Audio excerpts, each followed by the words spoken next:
Hello, how can I help you? I have a massive fever. I need to see a doctor. Room 4 is available. Continue walking, and it should be on the right.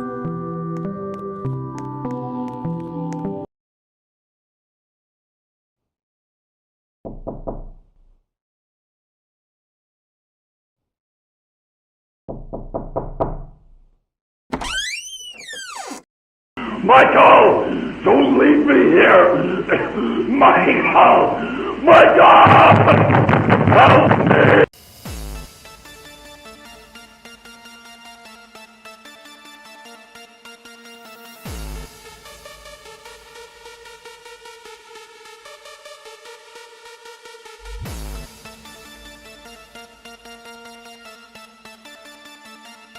Hello and welcome. I hope you're doing well. Today, we will be talking about the absolute titan that has dethroned Grow a Garden 2-player count-wise. It might be the most popular game on the planet right now, hosting a whopping 617,000 concurrent players. It is a reeking pile of manure and dung, strong enough to ward off any video game player that respects their time.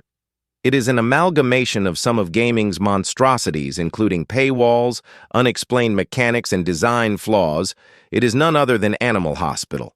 If you haven't played Animal Hospital, I would compare it to That's Not My Neighbor, but expanded. At the front desk, you have to spot anomalies and only let in the normal patients. There are mainly two checks you will do: looking at the photo that you take on the camera to register the patient, and the security cameras. Both help identify friend from foe. After this, the patient will then lie down in a room and wait to be diagnosed and treated. There are also monsters in the hospital rooms. For example, there's a monster that hides under the bed and attacks if you get too close. In Animal Hospital, there are two main ways you can lose, according to my understanding of how the game works. The first one is simple. If 3 patients die, it's game over. If you let an anomaly through, all hope is not lost, as they don't attack you. They only attack other patients. But the question arises, how do you defend your patients from the anomalies? On night 3, you gain access to the taser, which allows you to scare off the anomalies. Just make sure to taser the correct one, as the taser can friendly fire and assist the anomaly, instantly killing the victim while the monster walks away from their free meal. A patient can also die if you give them the wrong medication. If you tase a monster, they will run out of the hospital in fear. The second way you can lose is if your sanity drains naturally, or when something scary happens. If your sanity reaches 0, you die and you lose. The way you regain sanity is by drinking coffee that comes out of the coffee machine every 180 seconds. I have to admit, this game is a lot better than Grow a Garden 2. However, I still wouldn't play this given the option, nor do I think anyone should. And here's why. There are mechanics in Animal Hospital that are not explained. One example of this is the ghosts. The ghosts in Animal Hospital have no instructions at all, and they confuse me a lot. These dudes just wander around the map seemingly aimlessly, and they drain your sanity by 2 points when you see them, or when you get near them. When I was playing, I saw these guys, and I was wondering, do they get rid of your sanity?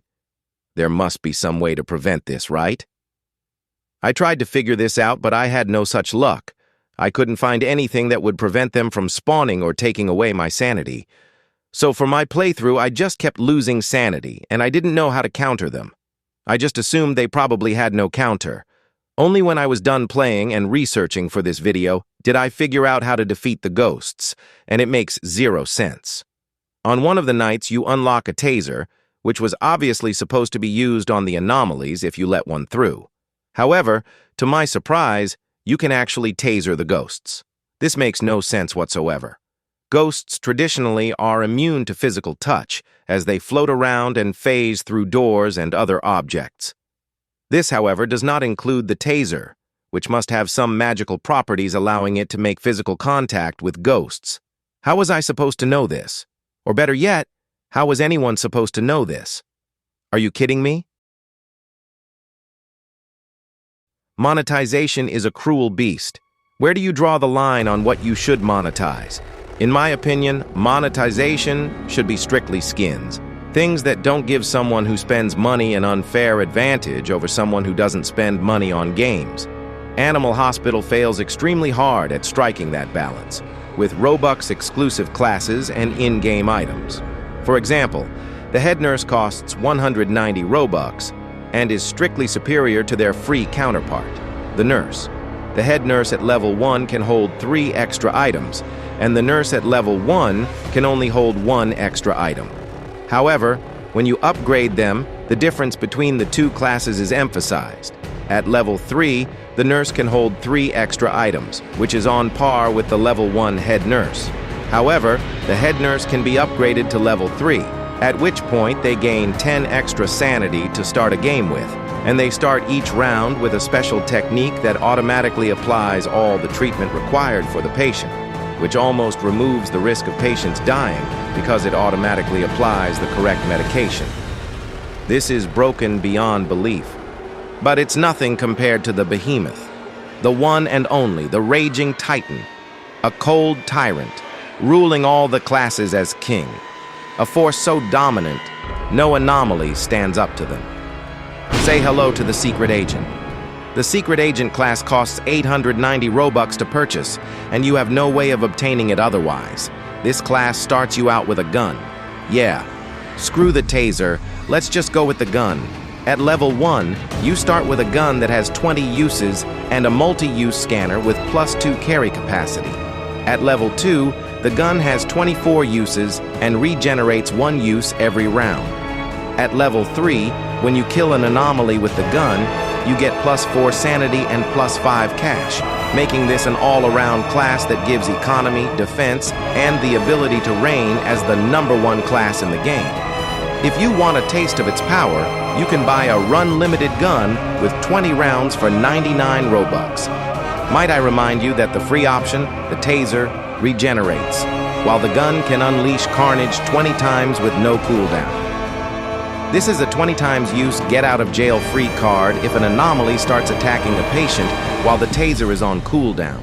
And if you have the secret agent class, they can never run out of bullets, because they regenerate every round. And oh yeah, you can buy a chocolate bar for 29 Robux, which gives you sanity, just in case the coffee machine is on cooldown and your sanity is low. You can pay your way out of sanity death. Remember the introduction screen? It says, "Work at the hospital until you find out what is happening at the hospital." What if I told you it's impossible for casual players? As there is no canonical ending, Shift 2000 seems to be the max, according to the leaderboards in-game. Some of the dialogue related to what is happening at the hospital is locked away behind lots of continuous gameplay with no breaks since there are no saves, so it's 30 continuous minutes every time you want to play. When I played for an hour and 10 minutes and only got up to Shift 8.